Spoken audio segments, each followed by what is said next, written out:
Hello दोस्तों, veterans नमस्कार। आपको पता है कि कुछ दिन पहले एआईबीए के जनरल सेक्रेटरी श्री वेंकटाचलम जी ने एक पत्र डाला अपने ही ऑफिस वियर्स को और अपनी यूनियन के लोगों को, और यह कहते हुए डाला कि हमने पता नहीं कौन कौन से तीर मारे। अब क्यों, हमें तो ज़्यादा पता नहीं था, हम 3-4 महीने से वीडियो बना रहे हैं। उस लेटर का जवाब सीएन वेणुगोपालन साहब ने दिया।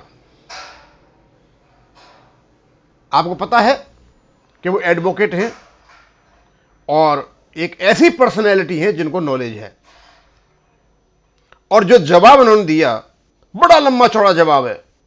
अब उसको मैं एक वीडियो में नहीं डाल सकता और उनकी चीजों को मैं शॉर्ट भी नहीं कर सकता। मैंने सोचा कि जितने भी वीडियो बने मैं सारे उनको यहां पे डालूंगा, जिससे कि हमारे लोगों को पता चले कि एक्चुअलिटी क्या है और हमको क्या बताया गया।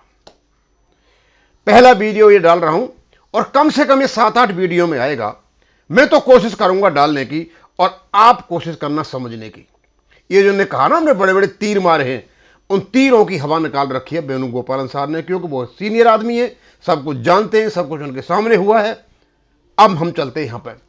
तो ये वेणुगोपाल साहब ने लिखा वेंकटाचलम जी को, और ये लेटर गया 30 अक्टूबर 2023 गया, आज का ही लेटर है। मैं 30 को बना रहा हूं इसको। कितने बजे बना रहा हूं मैं? 4:56 पे आज बना रहा हूं, और एक 31 से कल आपके पास आना शुरू हो जाएंगे। लिखते glorious achievement of AIBA in its kingpin. बड़ा बड़ी महत्वपूर्ण इनकी अचीवमेंट थे। किंगपिन कौन है? एआईबीए का वेंकटाचलम। अब इन्होंने कैसे कैसे धोया है मैं बताता हूं। मैं पढ़ता जाऊंगा, समझता जाना। What welcomed me on 29th October 2025 morning in the WhatsApp was a copy of your circular। बोला सुबह सुबह में जब जागा तो व्हाट्सएप में आपकी एक कॉपी ने मेरा स्वागत किया। जो लेटर निकाला था उसने, dated 28/10/2025 with the caption 29th October 1993 pension scheme was achieved issued to the unions and members of AIBA. इस प्रकार का जूता कोई मार नहीं सकता, बड़े प्यारे शब्दों में मार दिया। आगे कहते हैं the caption is very funny. जो आपने उसका टॉपिक रखा, सब्जेक्ट मैटर बड़ा ही फनी लगा मेरे को। तो to the extent that the AIBA had not been so far able to achieve the dearness relief formula on the pattern of RBI envisaged under clause 6 and the updating of pension spelled out in the clause 12 of the settlement dated 19/10/1993 के settlement में आपने clause 6 में DA का formula और clause 12 में updation का formula आप आज तक उसको नहीं लगवा पाए। Next, it could be right to some extent if you were referring to the employee of regional rural bank. ये बात यदि आप रूरल बैंक के संदर्भ में कहते तो बात समझ में आती, यानी वो ज्यादा ले गए, वो तुमसे कम, तुमको वो नहीं मिल पाया। AIBA seemingly unaware that pension in RBI was updated by various factors based on the date of retirement of the employee with effect from 1/3/2019 and accordingly pension in the 58 banks covered by the settlement is also to be updated and arrears of pension and interest on it on account of basis payable by the banks। बोले जो RBI है उसका updation हो गया, 58 banks ऐसे के ऐसे पड़े रह गए, ये तुम्हारी मेहरबानी है। The government DFS head on 26/2018। अब वो बता दें क्या क्या गवर्नमेंट के साथ हुआ था। Declined the updating of pension in RBI. Government ने मना कर दिया आरबीआई की पेंशन अपडेट करने के लिए। Recommended by its board on the plea that if the updating is done in RBI similar updating will have to be done in other banks too. The government itself has categorically stated that pension in the other banks ought to be updated if pension in RBI is updated। Government ने कहा था यदि RBI की pension update करोगे तो बैंकों की pension भी अपडेट करनी पड़ेगी। इसका मतलब ये हो गया कि आरबीआई की पेंशन अपडेट हो जाती है, हमारी नहीं हो जाती है। तो इसकी कमी किसकी है? इसकी कमी है केवल और केवल यूएफबीयू की। Has AIBA at any time drawn the attention of the IBA to the parallel between the updating of pension in the RBI line and in the PSBs. वो कहते हैं कि यदि ये लोग एआईबीए या दूसरा यूएफबीयू भारत सरकार का आईबीए का ध्यान आकर्षित करती क्योंकि गवर्नमेंट का पैरेलल है कि आरबीआई में दोगे दूसरी बैंकों को देना पड़ेगा। आरबीआई ले गया और उस समय यदि ईआईबी ये ध्यान आकर्षित करता आईबीए के भाई पेंशन अपडेशन यहां भी होना है, तो यह हो सकता था, लेकिन तुम्हारी मर्जी से यहां पेंशन अपडेशन नहीं हुआ। उसके बाद is there anything prohibiting that IBA from raising the matter as an industrial dispute with the threat of organisation action for achieving the updating of pension overnight? What reasoning can the IBA and banks given to the labor commissioner if a strike notice is given to and conciliation taking place? बोला यदि, तो तुम्हें रोक कौन रहा है? आप strike का नोटिस दीजिए अपडेशन कराने के लिए, जो सीएलसी को जाएगा, आईबीए को जाएगा, और ऑटोमेटिक इनकी आंखें खुलेंगी और ये पेंशन का अपडेशन करेंगे।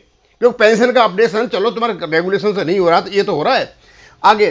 That the employees of rural banks sponsored by nationalised banks could secure pension from 1/11/1993 से रीजनल रूरल बैंक के लोग पेंशन ले गए on the basis of the settlement. 1993 का जो सेटलमेंट था उसके बेस पे आरआरबी के लोगों को पेंशन मिल गया, लेकिन तुम्हें अपडेशन नहीं मिला और उनको वो भी मिल जाएगा। While the employees of the banks who are covered by the settlement are yet to get the benefit of dearness relief and updating of pension envisaged under clause 6 and 12 of the settlement. अच्छा खासा जूता मारा है।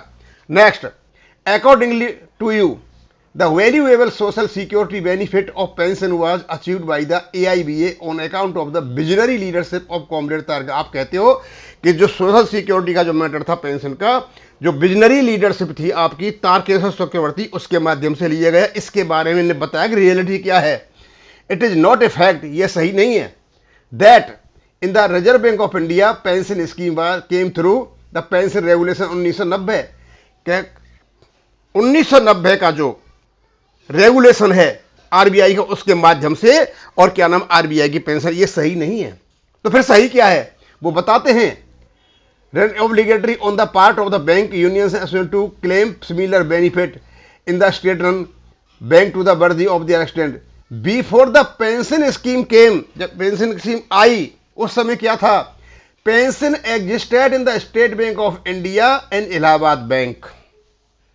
ये pension scheme आने से पहले state bank of India और इलाहाबाद बैंक में पेंशन स्कीम थी। उनमें 3 फायदे थे, दोनों पीएफ थे और पेंशन स्कीम भी थी।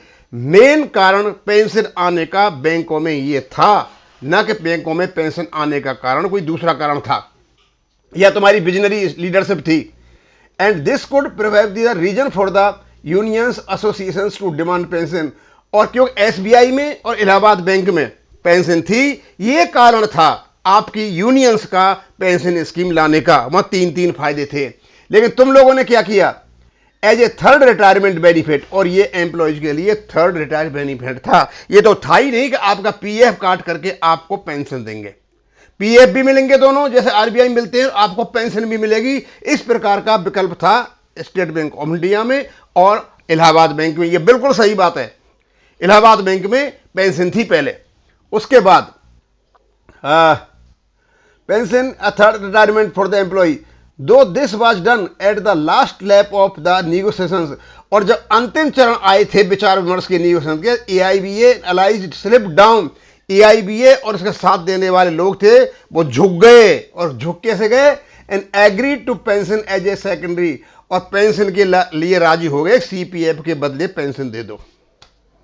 इसका मतलब हुआ कि 3 जो बेनिफिट मिल रहे थे, इन तीनों बेनिफिट में से एक बेनिफिट खत्म करने का काम किया था एआईबीए ने। एआईबीए जो लंबी फेंकता है ना, हमने पेंशन ले आए, ये ले आए, बोले आए, कुछ भी नहीं लाए आपने सीपीएफ को सरेंडर कर दिया और उसके बदले पेंशन दे दी गई in due of the CPF by taking a U turn to the detriment of their members, और अपने ही सदस्यों की नुकसान करा लिया।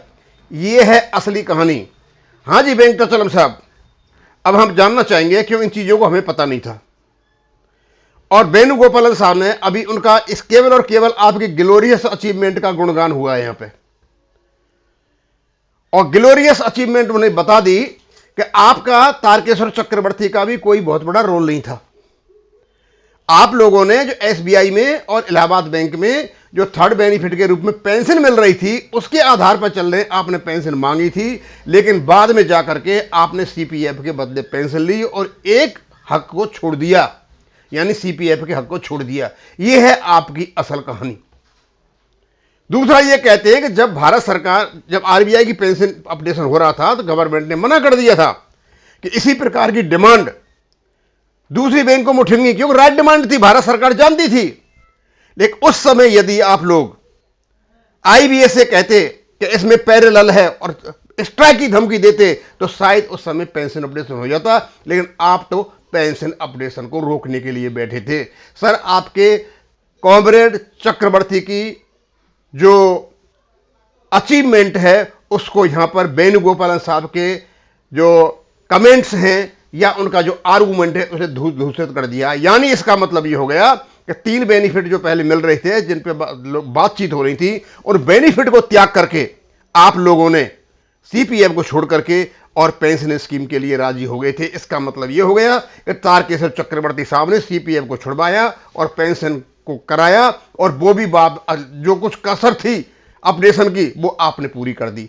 और ये लेटर लिखा है वेणुगोपालन साहब ने, इसके लिए अपने वेंकटाचलम साहब के लिए। अब वेंकटाचलम साहब अभी तो और 7 आने हैं, उनकी बातों को आप झेल नहीं पाओगे। अब मैं तो यही चाहता हूं कि आप ना तो फिजिकली और ना मेंटली इतने सशक्त हो इन सब झगड़ों, इन अटैकों को झेलने के लिए। तो मैं तो ये चाहता हूं सर, आप अपनी कुर्सी से इस्तीफा दे दो और किसी और दूसरे को दे दो।